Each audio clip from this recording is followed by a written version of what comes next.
Hello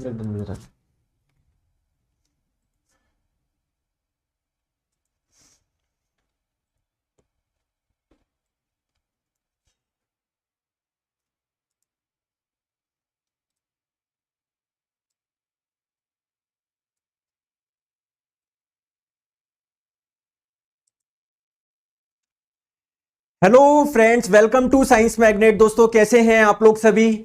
I hope सभी बहुत अच्छे हैं, शानदार हैं, जानदार हैं।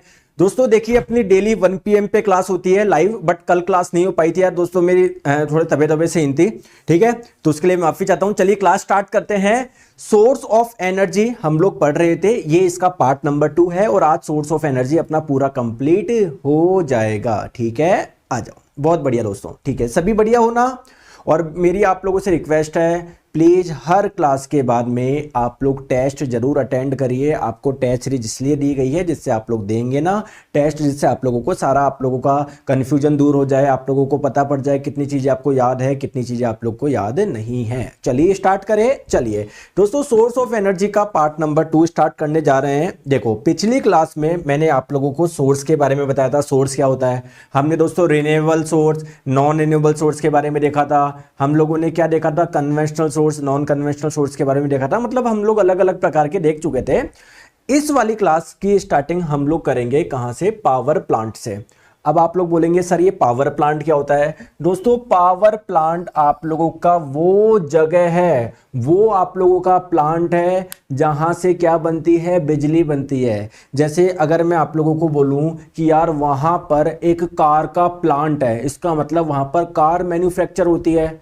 पावर प्लांट का मतलब क्या है? यहां पर पावर बनती है, बिजली बनती है, इलेक्ट्रिसिटी बनती है। अब दोस्तों जो इलेक्ट्रिसिटी बन रही है वो किसी ना किसी टाइप की एनर्जी से बनेगी। हो सकता है आप लोग है ना जो कोयले में जो एनर्जी है उससे बिजली बना रहे हो, या हो सकता है आप लोग हाइट पे जो बहुत ज्यादा पानी रखा होता है, हाइट पे मैंने बताया था ना, उससे आप लोग बिजली बना रहे हो। तो अलग अलग प्रकार से बिजली बन सकती है। तो पावर प्लांट भी दोस्तों अलग अलग प्रकार के होते हैं। सबसे पहले हम लोग बात करते हैं थर्मल पावर प्लांट क्या होता है।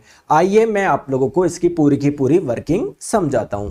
देखो दोस्तों, होता क्या है, आप लोग ये पावर प्लांट देखोगे, पता नहीं यहां पर क्या है, रिवर, कोल, वाटर, जनरेटर। आपको भी कुछ भी समझ में नहीं आ रहा होगा, मत आने दो। आइए मैं आपको समझाता हूं। देखो दोस्तों, सबसे पहले आप लोग समझते हैं थर्मल पावर प्लांट का। मैं आप लोगों को ब्लॉक डायग्राम समझाता हूं जिससे आप लोगों को अच्छे से समझ में आ जाएगा। प्लीज आ जाइए, समझिए बात को, आ जाओ। दोस्तों यहां पर आप लोगों का एक पार्ट होता है, और जैसे देखो मैं आप लोगों को इसमें 3-4 पार्ट बताऊंगा कि यार यहां पर बॉयलर है, यहां पर टरबाइन है, यहां पर कंडेंसर है, यहां पर पंप है। तो आप लोगों को लगेगा कि ये बहुत पास पास में होते होंगे, कि ये रहा आपका बॉयलर, ये रहा टरबाइन। दोस्तों पावर प्लांट में जब आप लोग जाओगे ना, रियल में किसी पावर प्लांट में विजिट करोगे, तो बहुत डिस्टेंस पे होते हैं। जैसे यहां पर बॉयलर है तो उससे काफी डिस्टेंस पे टरबाइन होता है, उससे काफी डिस्टेंस पे पंप होता है। ठीक है, तो होता क्या है? Boiler, turbine, pump. आइए एक एक चीज को समझते हैं। दोस्तों पहली चीज हम लोग बात करते हैं, यहां पर होता है आप लोगों का बॉयलर। दोस्तों नाम से क्या समझ में आ रहा है? बॉयलर का मतलब क्या है? जो बॉयल करे। मतलब बॉयलर क्या करेगा? अगर इसके पास में वाटर जाएगा, यानी अगर इसके पास में पानी जाएगा, तो उसको क्या कर देगा? बॉयल कर देगा, गर्म कर देगा। और जब पानी को आप लोग बॉयल करोगे तो इससे क्या बनेगी? बॉयलर से जब बाहर निकलेगा यह पानी, तो इससे क्या बनेगी? स्टीम बनेगी, जिसे आप लोग हिंदी में क्या बोलते हैं? वाष्प या भाप आप लोग बोल सकते हो। समझ में आ गई बात को? क्लियर? अब दोस्तों इस स्टीम जो होगी ना, ये जाती है किसमें? टरबाइन में जाती है। किस में जाती है? टरबाइन में। दोस्तों टरबाइन में अंदर क्या लगी होती है? सिर्फ ब्लेड्स लगी होती है। तो जब ये स्टीम जाती है ना, तो इन ब्लेड्स को क्या करेगी? घुमाएगी, जिससे क्या बनेगी? बिजली बनेगी। आप लोग ऐसे समझिए। तो ये क्या है? आप लोगों का टरबाइन है।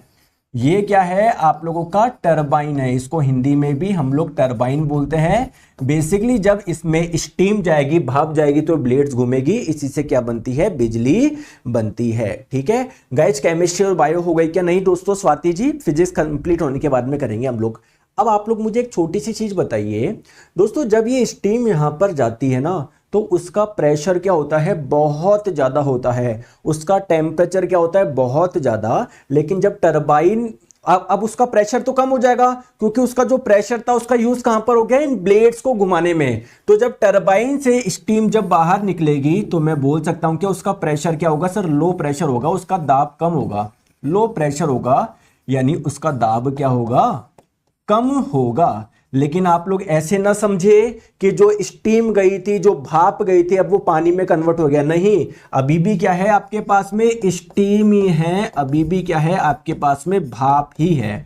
दोस्तों इस स्टीम को आप लोग एक पार्ट से गुजारते हो जिसको आप लोग क्या बोलते हो, कंडेंसर बोलते हो। ये आपके फ्रिज में भी लगा होता है, रेफ्रिजरेटर में भी लगा होता है, क्या लगा के रखते हो, कंडेंसर। अब आप लोग कोई मुझे बताएगा कंडेंसर का यूज क्या होता है। हाँ दोस्तों, ये आरआरबी जेईई के लिए भी है, सबके लिए जनरल साइंस है। बताओ दोस्तों, कंडेंसर क्या करेगा, ये चीजों को ठंडा करता है। तो जब स्टीम इसमें जाएगी, इसको क्या करेगा, ठंडा करेगा, इसमें से जो हीट होगी उष्मा को निकालेगा। तो आप लोग मुझे बताइए, जब भाप में से हीट निकलेगी, उष्मा निकलेगी, वो किस में कन्वर्ट होगा, बताओ जरा, अरे बताइए जरा, बताइए। नहीं राज जी, ऐप में ही चलेगी, मोबाइल ऐप में। बताइए यार, आप बता क्यों नहीं रहे हो। दोस्तों भाप में से जब आप लोग की हीट निकलेगी, उससे क्या बनेगा, उससे क्या बनेगा, पानी बनेगा, उससे क्या बनेगा, वाटर बनेगा। अब दोस्तों ये जो वाटर होता है वो कहां पर जाता है, वो जाता है पंप में।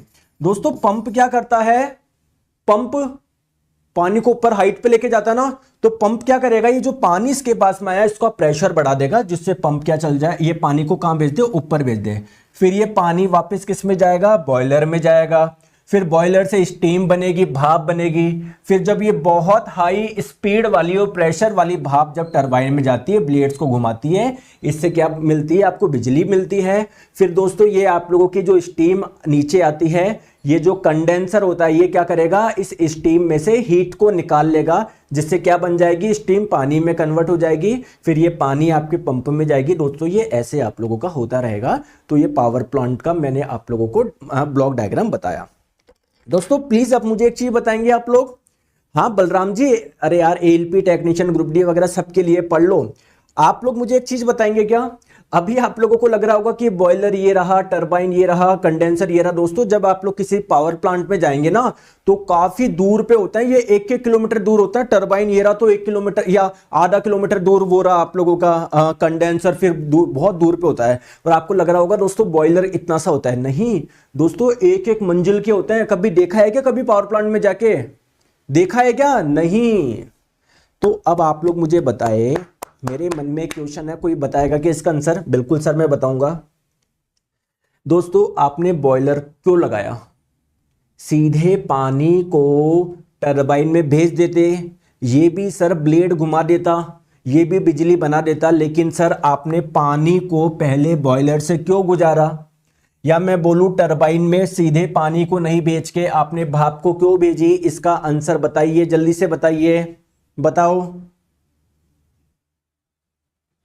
जल्दी से बताए, बताइए क्यों भेजी आपने, आ जाओ। दोस्तों सर आप बहुत अच्छा पढ़ाते हैं, थैंक यू सो मच, बताओ आ जाओ, मैं इसका कारण आपको बताता हूं। दोस्तों मैं अगर आप लोगों को बोलूं, आ जाओ, मैं अगर आप लोगों को बोलूं, इसको ऐसे आप लोग समझो कि 1 ग्लास आप लोग नारियल पानी पियो, 1 ग्लास नारियल पानी पियो, और मैं बोलूं 1 ग्लास सादा पानी पियो, सादा पानी, तो आप लोगों को किससे एनर्जी ज्यादा मिलेगी, एनर्जी बोल दो, या आप लोगों के लिए कौन सा आपके शरीर के लिए अच्छा होगा। तो दोस्तों नारियल पानी ज़्यादा अच्छा होगा, क्योंकि इसमें बहुत ज़्यादा मिनरल्स होते हैं, खनिज होते हैं। आपको पता है हमारी बॉडी में अलग अलग मिनरल अलग अलग कार्य करते हैं, जैसे कैल्शियम आपकी हड्डी को मजबूत करता है, सोडियम आपके लो ब्लड प्रेशर को कम नहीं होने देता। समझ में आ गए, अलग अलग न्यूट्रिएंट जो होते हैं, अलग अलग पोषक तत्व अलग अलग कार्य करते हैं, तो इसमें काफ़ी मात्रा में होते हैं। तो आप लोग बोलोगे कि सर जो नारियल पानी ना, 1 ग्लास नारियल पानी से हम लोगों को ज़्यादा फायदा होगा। सिमिलरली क्या होता है मेरे प्यारे दोस्तों, आप लोगों को मैं बहुत डिटेल में नहीं बता रहा, जब आप मैकेनिकल इंजीनियरिंग में पढ़ोगे ना, तो वहां पर एक चीज आता है क्लोज वर्क ओपन वर्क, है ना। नहीं समझ में आएगा क्योंकि आपने इंजीनियरिंग नहीं कर रखी, बट आप लोग समझिएगा 1 किलोग्राम पानी टरबाइन में जाने पर जितना बिजली बनाएगा, उससे कहीं ज्यादा बिजली 1 किलोग्राम भाप जाएगी ना, वो बनाएगी। तो हम लोग यहां पर पानी नहीं भेजेंगे क्योंकि उससे बिजली काफी कम बनेगी। तो हम लोग क्या भेजेंगे, भाप भेजेंगे। दोस्तों समझ में आ गई क्या, आ गई क्या? अरे सर समझ में आ गया, हम लोग भाप भेजेंगे। लेकिन दोस्तों आप लोग पानी को अगर भाप में कन्वर्ट करना चाहते हो तो उस पानी को गर्म भी तो करना पड़ेगा। तो गर्म करने के लिए किस किस का इस्तेमाल किया जाता है दोस्तों? आप लोग कोल का कर सकते हो, यानी कोयले का कर सकते हो। आप लोगों से बोला जाता है ना कोयले का इस्तेमाल किया जाता है बिजली बनाने में। कहां पर बिजली बनाने में दोस्तों? वो केवल पानी को भाप में कन्वर्ट करता है। तो उसके लिए आपको एनर्जी चाहिए ना, वो एनर्जी कहां से मिलेगी? कोल से मिलेगी आपको। क्लियर? आप लोग लकड़ी यूज कर सकते हो, बट लकड़ी में इतनी पावर थोड़ी होती है यार, इतने सारे पानी को इतने सारे भाप में बदल दे। समझ में आ गई बात को? तो आपने बेसिकली जैसे कोल में जो एनर्जी होगी वो क्या है? आपका इनपुट है, वो आपका इनपुट है। और आपका आउटपुट क्या है? सर हमको चाहिए बिजली, जो इलेक्ट्रिकल एनर्जी मिल रही है वो है हमारी बिजली। तो ये होता है आपका आउटपुट। दोस्तों समझ में आ गई? तो थर्मल पावर प्लांट का मतलब क्या होता है? पानी को, थर्मल का मतलब क्या है? हीट। तो आपने बेसिकली हीट दी है ना, कोयले के माध्यम से, किसी भी माध्यम से आपने हीट दी है, उससे आपको क्या मिली है? बिजली मिली है। पार्ट 1 नहीं कर सकते क्या दोस्तों? जो क्लास हो चुकी है वो आपको रिकॉर्डिंग में मिल जाएगी। तो थर्मल पावर प्लांट का मतलब क्या है? आप लोगों की हीट को, उष्मा, इस हीट एनर्जी को यानी ऊष्मीय ऊर्जा को आप लोग किस में कन्वर्ट कर रहे हो? इलेक्ट्रिकल एनर्जी में कन्वर्ट कर रहे हो। और ये जो हीट है, हीट का इस्तेमाल कहां पर था? पानी को भाप में बदलने के लिए। और इसके लिए आप लोग कोयले का भी इस्तेमाल कर सकते हो, किसी का भी इस्तेमाल कर सकते हो। तो दोस्तों आपने सुना होगा ना कि पावर प्लांट में कोल का इस्तेमाल किया जाता है। कहां पर किया जाता है? समझ में आ गया? सभी थम्स अप कर दीजिए, ठीक है। दोस्तों नेक्स्ट हम लोग बात करते हैं हाइड्रो पावर प्लांट क्या होता है। सर ये मैंने सर किसी बुक में देखा था, कुछ ऐसा डायग्राम था सर, मुझे समझ में नहीं आया, आप बताइए। आइए मैं आप लोग को समझाता हूं, ठीक है? आ जाओ, देखो मैं इसको भी समझाता हूं। दोस्तों अब होता क्या है, देखो आप लोगों को पता है कि बिजली कैसे बनेगी। अगर मैं आप लोगों को बोलूं, जैसे मान लो ये कोई टरबाइन है ना, इसमें क्या होती है दोस्तों? सब ब्लेड्स लगी होती है, ब्लेड्स लगी होती है, ब्लेड्स लगी होती है। अगर इस ब्लेड को घुमाओगे ना आप, तो उससे क्या बनेगी? बिजली बनेगी। लेकिन दिक्कत है ब्लेड को घुमाए कौन? मैं हाथ से तो जाके घुमा नहीं सकता। आप हाथ से घुमाओगे तो कितनी बिजली बना लोगे? इतनी सी कि एक छोटा सा बल्ब भी नहीं जल सके, उसमें भी आपको दिन भर घुमाना पड़ेगा।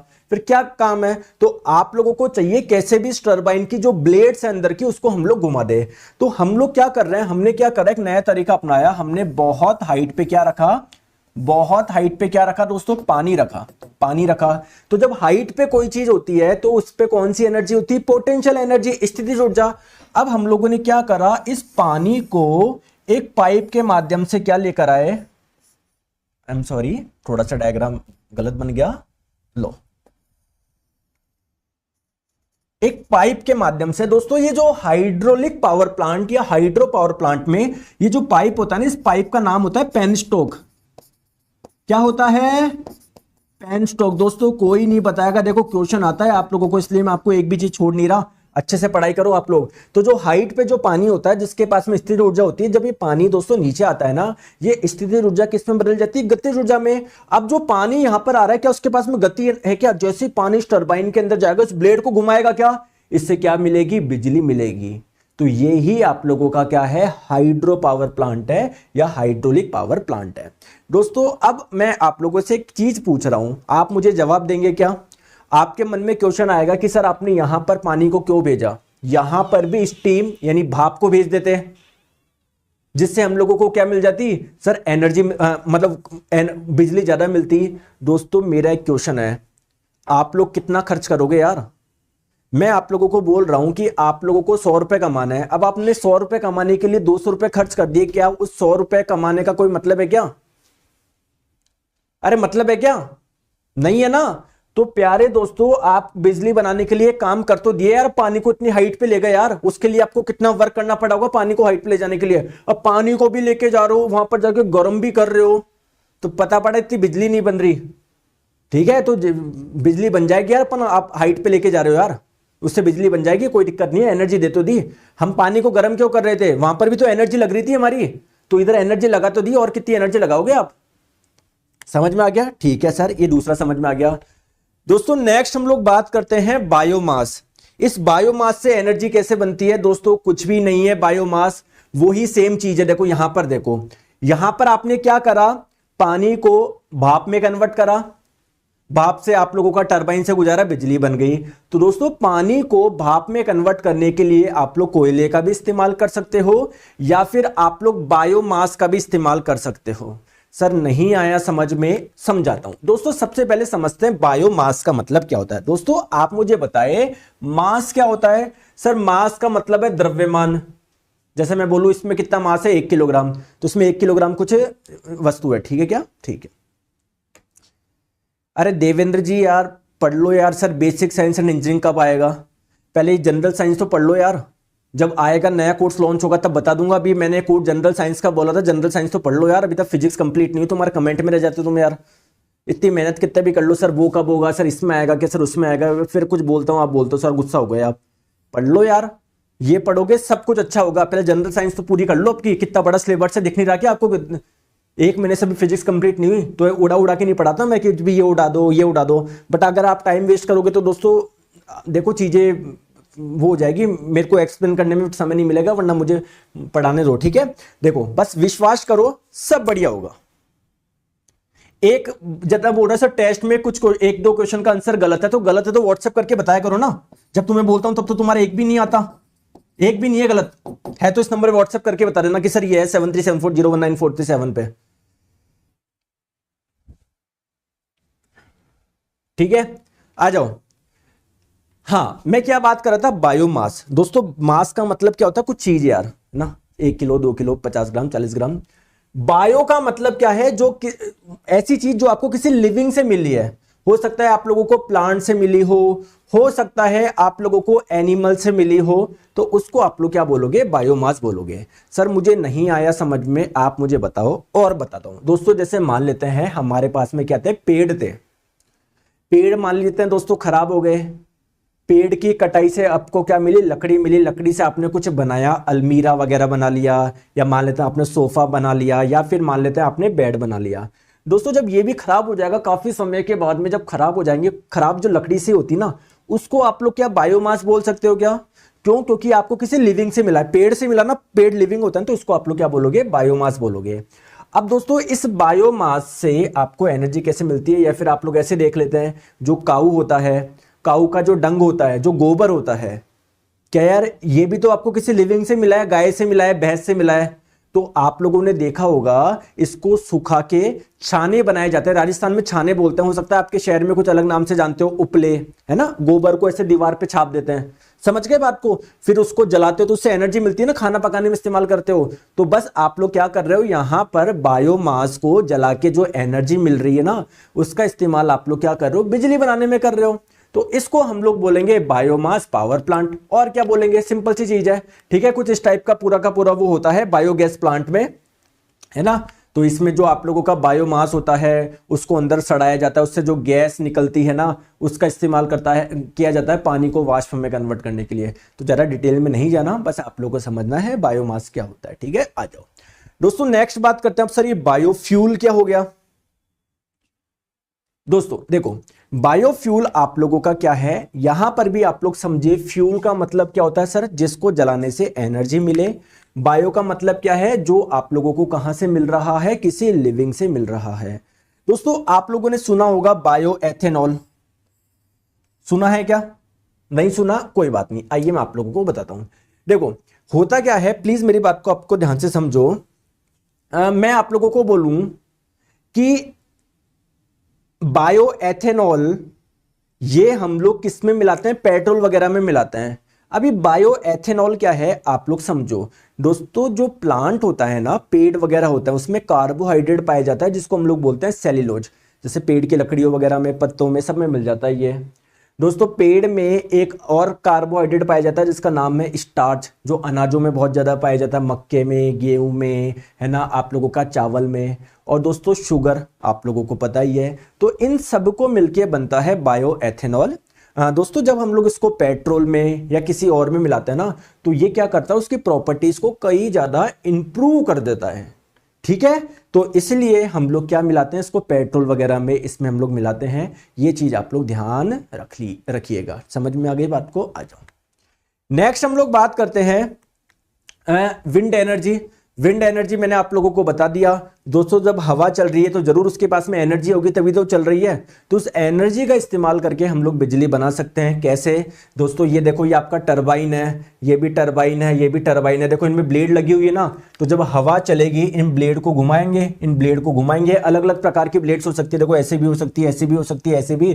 तो उनसे क्या बनेगी, आप लोगों को बिजली बनेगी। समझ में आ गई बात को? ठीक है, आ जाओ, है ना। इसका ये देखो, इसका अलग प्रकार का होता है, वही यहां पर भी वही टरबाइन वगैरह होता है ना। टरबाइन के ऊपर क्या आती है, जब ये हाई स्पीड वाली विंड आती है तो उस टरबाइन को घुमाती है, जिससे क्या बनती है, बिजली बनती है। फिर आगे हमारे घरों तक आती है वो बिजली ट्रांसमिशन लाइन के माध्यम से।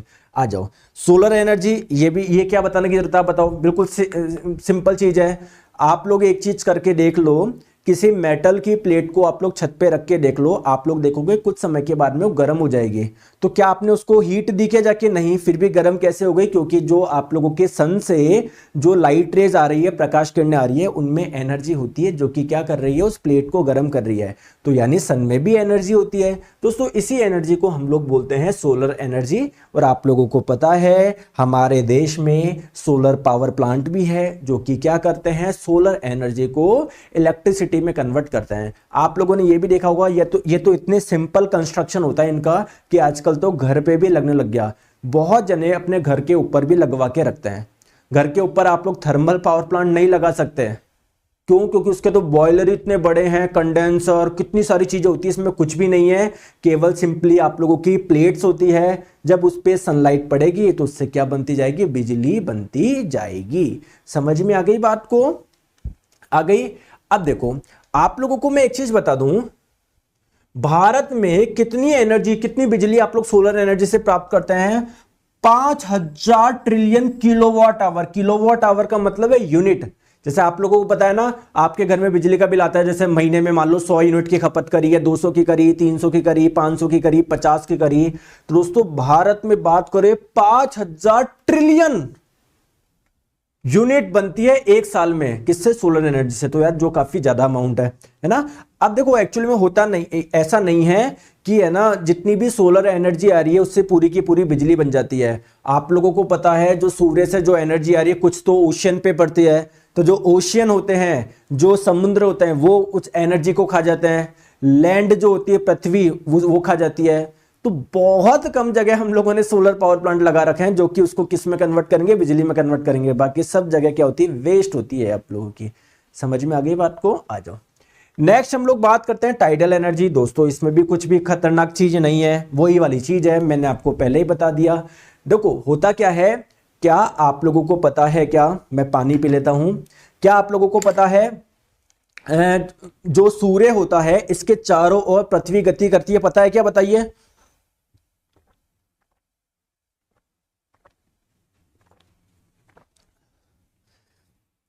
दोस्तों बताइए यार।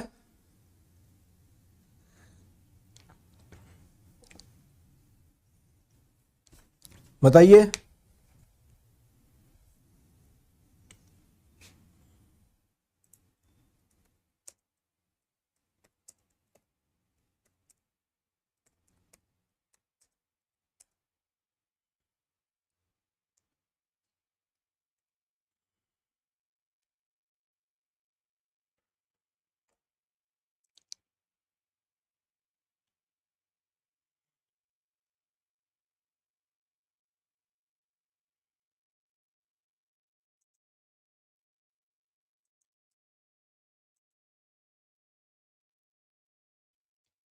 ठीक है, ठीक है दोस्तों, देखो होता क्या है, ये जो सूर्य है, सूर्य के चारों ओर पृथ्वी चक्कर लगाती है। जैसे मान लो इधर देखो, आपको सभी को पता है, सभी आप लोग बहुत अच्छे स्टूडेंट हो, ये सन है, सूर्य, सूर्य के चारों ओर पृथ्वी चक्कर लगाती है। और भी अलग अलग ग्रह जो चक्कर लगाते हैं, अभी हम लोगों को उनसे मतलब नहीं है।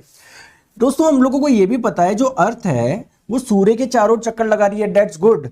बट जो मून होता है वो भी अर्थ के चारों ओर चक्कर लगाता है ना। तो आप लोग यहां पर देखिए अलग अलग प्रकार की कंडीशन बनती है। और आप लोगों को यह भी पता है क्या, कि जो पृथ्वी है इसका अधिकांश भाग, मैक्सिमम पार्ट किसका बना हुआ है? वाटर का।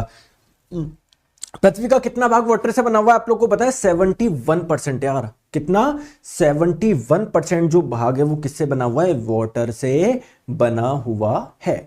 अब देखो मैं अलग अलग कंडीशन बताता हूं, जैसे आप लोग यहां पर देखो दोस्तों, ये है हमारी पृथ्वी, ये है सूर्य, ये है चंद्रमा। समझ में आ गई बात को? ठीक है, आप लोग दोस्तों मुझे बताइए, क्या पृथ्वी और सूर्य, ये सॉरी, पृथ्वी और चंद्रमा के बीच में कुछ आकर्षण होगा क्या? बिल्कुल होगा सर।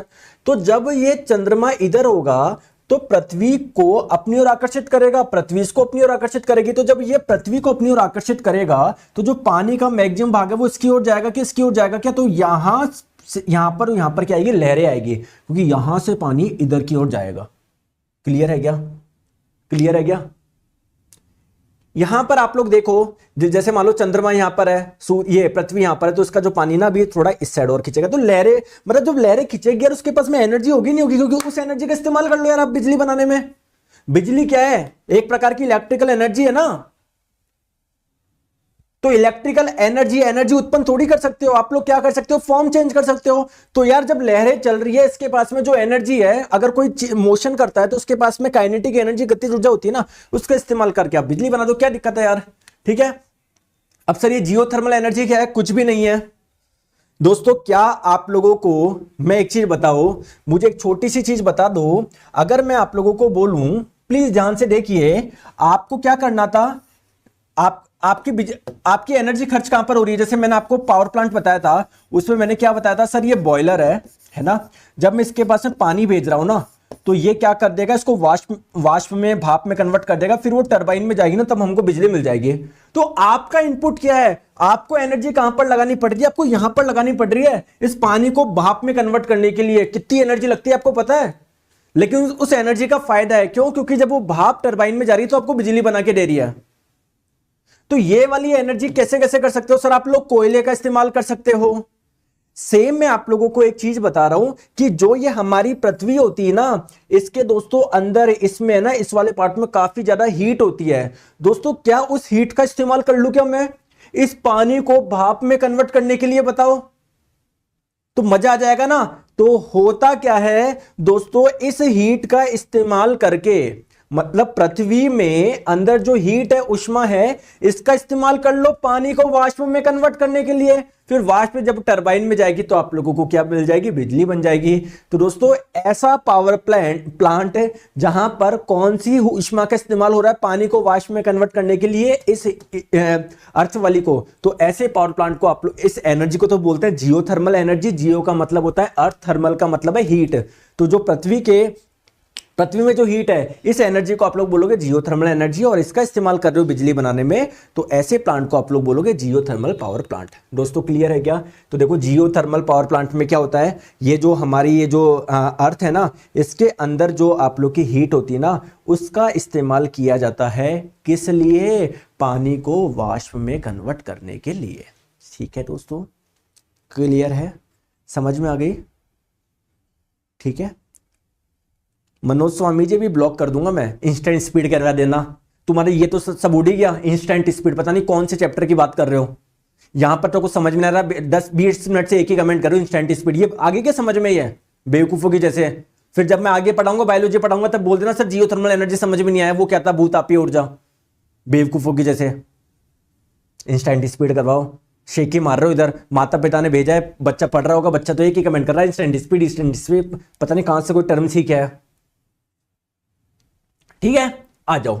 अब दोस्तों बहुत इंपॉर्टेंट है हमारी न्यूक्लियर एनर्जी, जिसे आप लोग हिंदी में परमाणु ऊर्जा भी बोलते हैं, नाभिकीय ऊर्जा भी बोलते हैं। बहुत बहुत इंपॉर्टेंट है। आपको पता है हमारे देश में भी न्यूक्लियर पावर प्लांट है। न्यूक्लियर पावर प्लांट का मतलब क्या है? जो न्यूक्लियर एनर्जी यानी परमाणु ऊर्जा या नाभिकीय ऊर्जा से बिजली बनाए।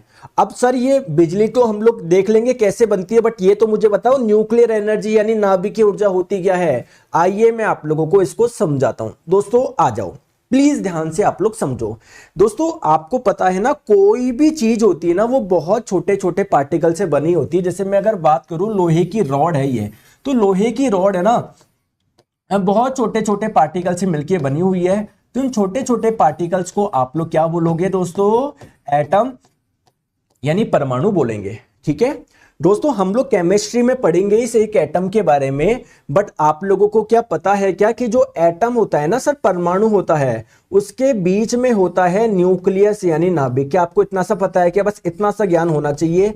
नहीं है तो आप लोगों को मैंने बता दिया, एटम यानी परमाणु के बीच में एक क्या होता है, न्यूक्लियस होता है, नाभिक होता है। और आपको पता है दोस्तों, किसी भी एटम यानी परमाणु में प्रोटॉन, इलेक्ट्रॉन, न्यूट्रॉन होता है। तो अगर आप लोगों से पूछा जाए ये तीनों चीजें कहां पर पाई जाती है, तो आप लोग एक चीज बोलेंगे, क्या बोलेंगे कि जो प्रोटॉन और न्यूट्रॉन होते हैं ना, वो तो अंदर होते हैं, न्यूक्लियस के अंदर होते हैं, बाकी जो इलेक्ट्रॉन होते हैं इसके चारों ओर चक्कर लगाते हैं। बस इतनी सी बात याद रह जाएगी। बताओ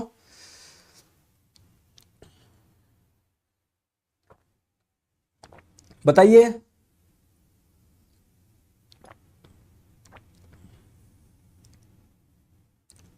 इतनी सी चीज याद रह जाएगी? रह जाएगी ना याद? ठीक है दोस्तों, आप लोग मुझे एक छोटी चीज बताओ, एक छोटी सी चीज बताओ। हाँ डेली क्लास हो गया ना 1 बजे। दोस्तों आप मुझे एक छोटी चीज बताओ, जैसे आप लोगों को पता है कोई भी रिएक्शन है तो उसमें एटम जुड़ते हैं, कोई एटम टूटता भी है। तो अगर कोई एटम टूटेगा तो उसका न्यूक्लियस भी टूटेगा ना, नाभिक भी टूटेगा ना? बिल्कुल टूटेगा। तो दोस्तों एक्चुअली में क्या होती है, दो प्रकार की रिएक्शन होती है। एक वो वाली रिएक्शन जहां पर दो छोटे छोटे न्यूक्लियस यानी छोटे छोटे नाभिक जुड़ के एक बड़ा नाभिक बनाए, और एक ऐसा भी हो सकता है कि एक बड़ा नाभिक टूट के छोटे छोटे नाभिक बनाए। तो जब दो छोटे छोटे नाभिक मिलके एक बड़ा नाभिक बनाते हैं तो इसको बोलते हैं न्यूक्लियर फ्यूजन यानी नाभिकीय संलयन। और जब दोस्तों कोई बड़ा नाभिक टूट के छोटे छोटे नाभिक बनाता है, छोटे छोटे न्यूक्लियस बनाता है, तो इसको बोलते हैं न्यूक्लियर फिजन, नाभिकीय विखंडन। फ्यूज का मतलब फ्यूज, फ्यूज होना, जुड़ना। तो जब दो छोटे नाभिक जुड़ते हैं एक बड़ा नाभिक बनाने के लिए तो उसको बोलते हैं न्यूक्लियर फ्यूजन, नाभिकीय संलयन। दोस्तों कमाल की बात यह है कि जब दो छोटे नाभिक जुड़ के एक बड़ा नाभिक बनाते हैं ना, तो क्या होता है, यहां पर कुछ द्रव्यमान की हानि होती है। सेम चीज यहां पर भी होती है। जब कोई बड़ा नाभिक छोटे छोटे नाभिक में टूटता है तो कुछ द्रव्यमान की हानि होती है। सर समझ में नहीं आया, फिर से बताओ। आइए मैं आपको समझाता हूं। जैसे मान लो दोस्तों ये दोनों मिला के कितने थे, 100 ग्राम के थे, बट जब दोनों मिलकर एक बड़ा नाभिक बनाया ना, तो दोस्तों कितने का रह गया, 99 ग्राम का ही रह गया। तो 1 ग्राम कहां पर गया, हानि हो गई ना 1 ग्राम की। सेम चीज यहां पर मैं बात करता हूं, मान लो ये 100 ग्राम का था, तो जब ये टूट के दो छोटे छोटे नाभिक बनाया तो ये कितने रह गए, 99 ग्राम के रह गए, ये मान लो 98 ग्राम के रह गए। तो यहां पर 2 ग्राम की हानि हो गई। कितने की हो गई, 2 ग्राम की। कितने की हो गई, 2 ग्राम की। तो यार हम लोग सोचे यार कि द्रव्यमान गया कहां पर। तो जो ग्रेट साइंटिस्ट अल्बर्ट आइंस्टीन साहब ने क्या बताया कि बोले मैं बताता हूं द्रव्यमान गया कहां पर। तो उन्होंने बताया द्रव्यमान यानी मास और एनर्जी एक दूसरे से रिलेटेड है। हमने बोला कैसे रिलेटेड है, तो उन्होंने बोला कि जब भी कोई द्रव्यमान की हानि होती है ना, जब भी कोई मास का लॉस होता है ना, वो किस में कन्वर्ट हो जाता है, एनर्जी में कन्वर्ट हो जाता है। यानी आप बोल रहे हो ना कि यार मेरा 2 ग्राम गायब हो गया, वो 2 ग्राम से एनर्जी बन गई आपके। यानी जब भी आप लोगों का और वो कितनी एनर्जी बनी, तो उसके लिए उन्होंने इक्वेशन भी बताई, E बराबर mc², है ना। इन्होंने ये जो सिद्धांत दिया था ना, इसको बोलते हैं theory of relativity. Theory of relativity का मतलब क्या है, इन्होंने बताया कि यार ये जो द्रव्यमान है और जो एनर्जी एक दूसरे से रिलेटेड है, एक दूसरे से संबंधित है। समझ में आ गई क्या बात को। तो इन्होंने बोला कि जितना भी द्रव्यमान अगर गायब हुआ है उसको आप लोग c² से मल्टीप्लाई कर दो, तो इससे जो एनर्जी मिलेगी वो आप लोग इस वाले सूत्र से निकाल सकते हो। समझो बात को, टेंशन मत लो। जैसे मैंने आप लोगों को बोला कि दोस्तों कोई अभिक्रिया हुई, इसमें 1 किलोग्राम द्रव्यमान की हानि हो गई, तो बताओ उस 1 किलोग्राम द्रव्यमान से कितनी एनर्जी बनी होगी, बताइए, बताओ जल्दी से, जल्दी से बताओ। मास तो कॉन्सेप्ट होता है ना मुकेश कुमार यादव जी, जो न्यूक्लियर रिएक्शन होती है ना, नाभिकीय अभिक्रिया, उसमें नहीं होता है। बताओ जल्दी से बताओ। तो आप लोग बोलेंगे सर 1 किलोग्राम, तुम अभी भी देखता हूं 1 किलोग्राम से कितना बन सकता है, m का मान दिया हुआ है 1, सी होता है यहां पर speed of light. Speed of light होती है 3 × 10⁸, इसका स्क्वायर कर लो तो क्या हो जाएगा, 3 का स्क्वायर 9, 10 की पावर 8 का 10 की पावर 16, तो 9 × 10 की पावर 16 जूल एनर्जी आप लोगों की बन सकती है। किससे किससे किससे 1 किलोग्राम चीज से। समझ में आ गई बात को? तो आई होप आप लोगों को समझ में आ गई होगी। आइए इन सभी चीजों को मैं आप लोगों को बताता हूं। सबसे पहले हम लोग बात करते हैं न्यूक्लियर एनर्जी यानी नाभिकीय ऊर्जा होता क्या है, और इस नाभिकीय ऊर्जा से बिजली कैसे बनती है वो भी मैं आप लोगों को बताऊंगा। देखो आपके घर में जो आती है ना बिजली, उससे कई बिजली तो दोस्तों आप लोगों की न्यूक्लियर पावर प्लांट से बनती है, कुछ हाइड्रोलिक पावर प्लांट से बनती है। समझ में आ गई? आ जाओ। तो आइए पहले मैं आप लोगों को एक एक चीज के बारे में समझाता हूं। न्यूक्लियर एनर्जी समझाने से पहले आपको मैं समझाऊंगा न्यूक्लियस होता क्या है। और न्यूक्लियस कहां पर होता है? एटम के अंदर होता है, परमाणु के अंदर। तो एटम के अंदर जो न्यूक्लियस पाया जाता है, आइए उसके बारे में हम लोग समझेंगे। तो मैंने आप लोगों को बताया दोस्तों, कोई भी एटम होता है ना, उसके बीच का एक पार्ट होता है जहां पर प्रोटॉन और न्यूट्रॉन होते हैं। उसी वाले पार्ट को आप लोग क्या बोलते हैं? न्यूक्लियस यानी नाभिक। हम लोग केमिस्ट्री में भी पढ़ेंगे इसको। दोस्तों एक इंपॉर्टेंट चीज और, आप लोगों से कई बार पूछा जाता है कि इस नाभिक की डिस्कवरी किसने करी, तो आप लोग बता देंगे रदरफोर्ड ने करी। हालांकि हम लोग केमिस्ट्री में भी पढ़ेंगे, बट फिर भी अभी भी आप लोग समझ सकते हो। ठीक है दोस्तों, होता क्या है, एक चीज आप लोग मुझे बताओ कि मैंने आपको क्या बताया, प्लीज ध्यान से आप लोग समझिए। मैंने आपको बताया न्यूक्लियस नाभिक के अंदर प्रोटॉन और न्यूट्रॉन होता है। दोस्तों हो सकता है किसी में 1 प्रोटॉन हो सकता है किसी में 10 हो सकता है किसी में 20 हो सकता है किसी में 100 हो। दोस्तों प्रोटॉन के ऊपर होता है पॉजिटिव चार्ज। दोस्तों मैंने भी आपको इलेक्ट्रिसिटी वाला चैप्टर करा दिया क्या? मैंने इलेक्ट्रिसिटी वाला चैप्टर करा दिया क्या?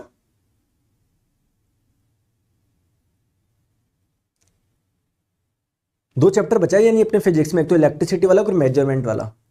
मैंने नहीं कराया शायद, है ना? ठीक है पहले वो कर लेंगे ना। आ जाओ आ जाओ, ठीक है प्लीज आप लोग देखो मैं क्या बोल रहा हूं। तो दोस्तों प्रोटॉन और प्रोटॉन के बीच में तो क्या होता होगा?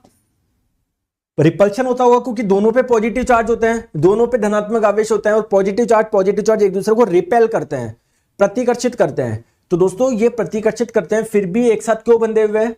जरूर कोई ना कोई अंदर ऐसी एनर्जी होगी जो इन दोनों को आपस में बांध के रखी होगी, तो उसी को हम लोग बोलते हैं न्यूक्लियर एनर्जी। ठीक है, और ये रिलीज कब होगी? जब आप लोगों के कोई दो नाभिक जुड़ेंगे या टूटेंगे। ठीक है, आ जाओ आ जाओ आ जाओ। तो ये मैंने आप लोगों को बता दिया। और दोस्तों कई बार क्या होता है, हम लोग ये देखते हैं कि कोई कोई एटम ऐसा होता है, क्या देखते हैं कि कोई कोई एटम ऐसा होता है कि उसका जो न्यूक्लियस होता है ना, नाभिक, काफी अनस्टेबल होता है, तो वो क्या होता है? टूट जाता है। तो जब नाभिक आपका टूटेगा तो उससे एनर्जी मिलेगी ना।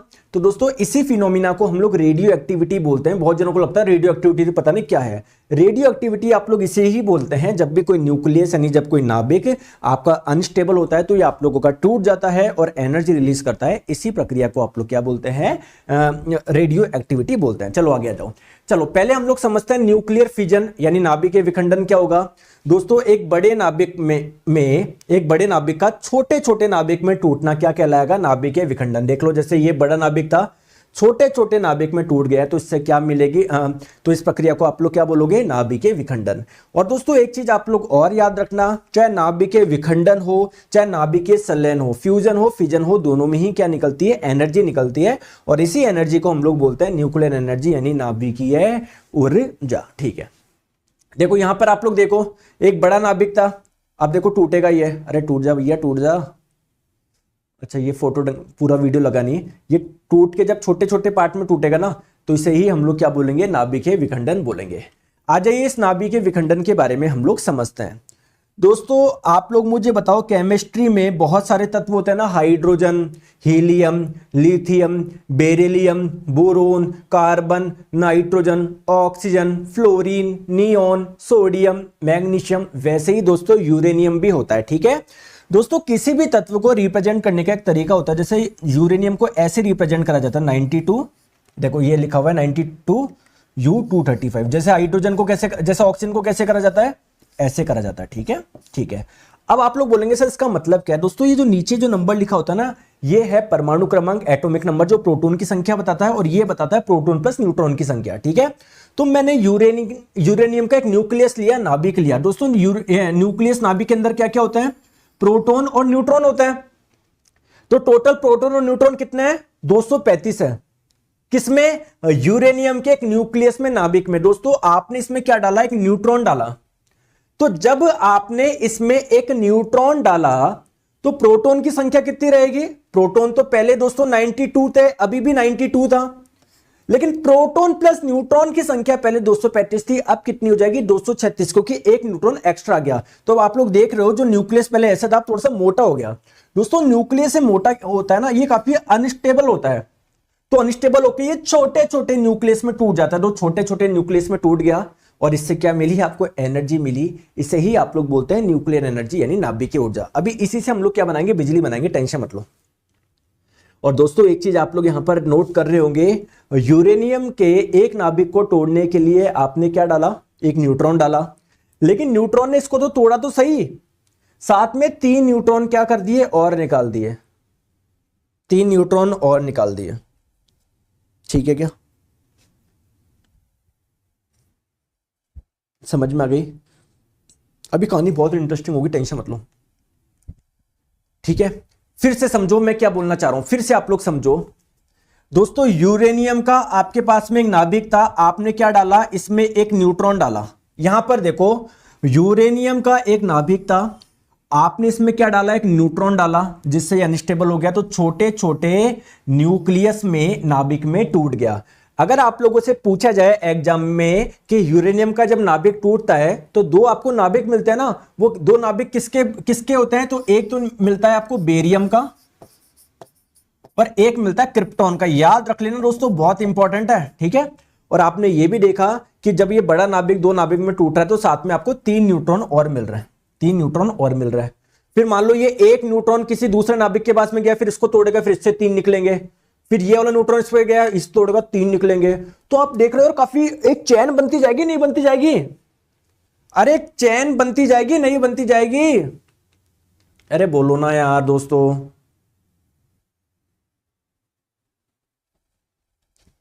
यार एक चीज मुझे बताओ, आप ऐसे समझो, मैं क्या लेकर आया कि यूरेनियम के रॉड लेकर आया,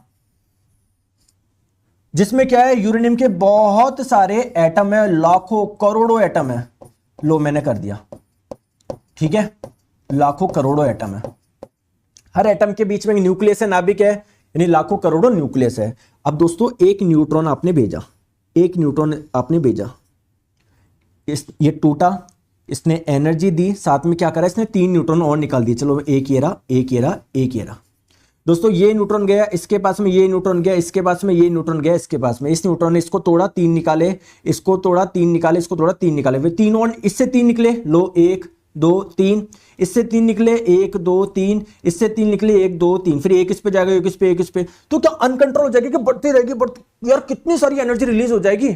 तो ये जो चेन है ना, ये क्या हो जाएगी? अनकंट्रोल हो जाएगी, अनकंट्रोल्ड, अनकंट्रोल्ड हो जाएगी यार, अनियंत्रित, अनकंट्रोल चेन रिएक्शन। और इसमें कितनी सारी एनर्जी मिलेगी आपको पता है क्या? बहुत सारी। तो आपको पता है एटम बॉम्ब जो होता है ना, एटम बॉम्ब, उसमें यही होता है, अनकंट्रोल चेन रिएक्शन होती है। किसमें? एटम बॉम्ब में यार, एटम बॉम्ब में। देखो कितनी एनर्जी रिलीज करता है, कितने लोग एक साथ मर जाते हैं एटम बॉम्ब में। लेकिन आपको तो क्या बनानी है? आपको तो अच्छा यूज करना है, आपको तो इससे बिजली बनानी है। तो बिजली बनाने के लिए आपको इसको क्या करना पड़ेगा? कंट्रोल करना पड़ेगा, वरना इतनी एनर्जी हो जाएगी, मतलब वो हो जाएगा, दिक्कत आ जाएगी। तो अगर आप लोग चाहते हो बिजली बनाना, यानी न्यूक्लियर पावर प्लांट में आपको क्या क्या चीजें करनी पड़ेगी, आइए मैं आप लोगों को बताता हूं, और इसमें क्या क्या चीज होती है। आ जाओ दोस्तों। क्या होता है? ये यूरेनियम की रॉड मान लो, रॉड का मतलब इसमें बहुत सारे यूरेनियम के क्या हो गए? न्यूक्लियस हो गए। लो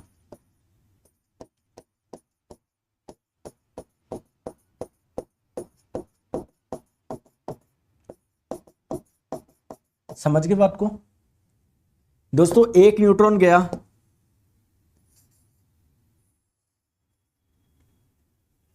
इसने क्या करा? 3 न्यूट्रॉन निकाले। आप क्या चाहते हो कि सर मैं ये चाहता हूं एक ही न्यूट्रॉन रहे, जिससे एक न्यूट्रॉन इस पे जाके अटैक कर पाए। बाकी के जो दो न्यूट्रॉन है मैं चाहता हूं वो कहीं पर एब्जॉर्ब हो जाए। तो दोस्तों इन दो एक्स्ट्रा न्यूट्रॉन को एब्जॉर्ब करने का कार्य जिसके द्वारा होता है ना, इसको एब्जॉर्ब यानी इसको अवशोषित करने का कार्य एक रॉड के द्वारा होता है।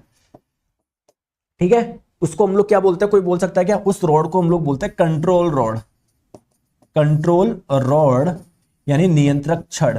एग्जाम में आप लोगों से कई बार पूछा था नियंत्रक छड़ का कार्य क्या है, तो आप लोग बोलेंगे एक्स्ट्रा न्यूट्रॉन को एब्जॉर्ब करना। और दोस्तों ये किसकी बनी होती है? ये बनी होती है बोरोन और किसकी? कैडमियम की। CD लिख देता हूं, कैडमियम। कैडमियम की बनी होती है। ठीक है, दूसरी चीज आप क्या चाहते हो? सर मैं ये चाहता हूं ये जो न्यूट्रॉन है ना इस एटम से आराम से टकरा है, केवल टच होके चला गया ना तो ये टूटेगा ही नहीं, एनर्जी कैसे मिलेगी? तो इस न्यूट्रॉन की स्पीड को धीमा करने के लिए, जिससे वो आप आराम से रिएक्ट कर पाए, तो इसके लिए हम लोग यूज करते हैं किसका? मॉडरेटर। मॉडरेटर जिसे आप लोग हिंदी में बोलते हैं मंदक। मंदक का कार्य क्या है? न्यूट्रॉन की स्पीड को धीमा करना। न्यूट्रॉन की स्पीड को कम करना। अगर आप लोगों से पूछा जाए मॉडरेटर किससे बना सकते हैं, दोस्तों मॉडरेटर में आप लोग ग्रेफाइट की रॉड का यूज इस्तेमाल कर सकते हो। दोस्तों समझ में आ रहा है ना यार? थम्स अप करके नहीं बोलते यार, आप यार ऐसे बैठे रहते हो। तो मॉडरेटर में आप लोग किसका इस्तेमाल कर सकते हो? ग्रेफाइट का कर सकते हो, ग्रेफाइट का, या फिर हैवी वाटर, भारी जल का इस्तेमाल कर सकते हो। हैवी वाटर, भारी जल, भारी जल जिसका फॉर्मूला होता है D2O। नॉर्मल का तो H2 होता है, इसका होता है D2O। ठीक है, तो ये दो चीजें आप लोग को ध्यान रखनी है। तो मैंने बता दिया न्यूक्लियर पावर प्लांट में क्या होता है, कंट्रोल रॉड्स होती है कुछ, जिसका इस्तेमाल कहां पर होता है? एक्स्ट्रा न्यूट्रॉन को एब्जॉर्ब करने के लिए। बस ये ध्यान रखिएगा। चलो आ जाओ। अब दोस्तों आप लोगों को मैं बता दूं कि जैसे न्यूक्लियर फ्यूजन तो समझ गए, अब बात करते हैं फिजन। फिजन दोस्तों, फिजन में क्या होता है आप लोगों का, सॉरी फिजन में मैंने आपको कंट्रोल तो बता दिया। दोस्तों जब अनकंट्रोल रिएक्शन होती है ना, अनकंट्रोल मतलब टूटता रहता तो बहुत ज्यादा एक्सप्लोजन होता है, बहुत ज्यादा। तो मैंने आपको बता दिया जो एटम बॉम्ब होता है ना उसमें भी होता तो न्यूक्लियर फिजन ही है, नाभिकीय विखंडन ही है, बट वो कैसा होता है? अनकंट्रोल होता है। ठीक है क्या? चलो अब बात करते हैं न्यूक्लियर फ्यूजन। न्यूक्लियर फ्यूजन क्या होता है? दो छोटे छोटे नाभिक मिलकर एक बड़ा नाभिक बना रहा है। दो छोटे छोटे नाभिक मिलकर एक बड़ा नाभिक बना रहा है, तो इसे ही आप लोग बोलते हैं न्यूक्लियर फ्यूजन। तो न्यूक्लियर फ्यूजन नाभिक के संलयन किसको बोलोगे? जब दो छोटे नाभिक जोड़ के एक बड़ा नाभिक बनाते हैं तो इसको आप लोग बोलेंगे न्यूक्लियर फ्यूजन यानी नाभिक के संलयन। इसमें भी आप लोग की एनर्जी मिलेगी। लेकिन दोस्तों आप मुझे एक चीज बताइए, ये वाली एनर्जी कहां पर हो पाएगी? रिएक्शन देखो, आप बेसिकली दो न्यूक्लियस को पास पास में लेकर आ रहे हो। दोस्तों दोनों न्यूक्लियस में प्रोटॉन है, प्रोटॉन प्रोटॉन एक दूसरे को रिपेल करते हैं ना, तो फिर भी आप लोग रिपेल करते हैं, फिर भी कैसे जोड़ पा रहे हो? तो ये वाली जो रिएक्शन होती है ना काफी हाई टेम्परेचर पे हो सकती है केवल ये। जैसे सन में टेम्परेचर ज्यादा है तो वहां पर हो सकती है। और दोस्तों सन में जो एनर्जी आती है ना उसका कारण क्या है? वही है, वहां पर क्या होता है? हाइड्रोजन के दो एटम मिलके, मैं इधर बनाता हूं, हाइड्रोजन के न्यूक्लियस, हाइड्रोजन के नाभिक जुड़ के एक बड़ा नाभिक बना लेता है। किसका बना लेते हैं? हीलियम का। और साथ में क्या करते हैं? एनर्जी रिलीज करते हैं। तो सन में इतनी एनर्जी होने का कारण क्या है? अगर आप लोगों से कोई पूछे सन में एनर्जी का कारण क्या है, तो आप लोग बोलेंगे न्यूक्लियर फ्यूजन यानी नाभिकीय संलयन। तो वहां पर क्या होता है? Nuclear fusion of hydrogen nuclei into helium, मतलब न्यूक्लियर, ये हाइड्रोजन के जो नाभिक होता है जुड़ के हीलियम का क्या बना लेते हैं? नाभिक बना लेते हैं। दूसरी इंपॉर्टेंट चीज क्या है आप लोग ध्यान रखिएगा, इन इट्स कोर, यानी जो सन का बिल्कुल अंदर वाला पार्ट है ना, कोर वाला पार्ट है, the sun fuses 500 million metric tons of hydrogen each second. हर एक सेकंड में कितने हाइड्रोजन के नाभिक जुड़ते हैं? 500 मिलियन। 1 मिलियन में होता है 10 लाख। तो आप देख सकते हो आप, तो एनर्जी तो इसलिए तो इतनी सारी एनर्जी होती है। आप लोगों से पूछा जाए न्यूक्लियर फ्यूजन और कहां कहां पर होता है? दोस्तों हाइड्रोजन बॉम्ब में होता है, ध्यान रखेंगे, हाइड्रोजन बॉम्ब में। एटम बॉम्ब में तो क्या होता है? न्यूक्लियर फ्यूजन होता है, नाभिकीय संलयन। हाइड्रोजन बॉम्ब की बात करी जाए तो यहां पर न्यूक्लियर फ्यूजन होता है, नाभिकीय संलयन होता है।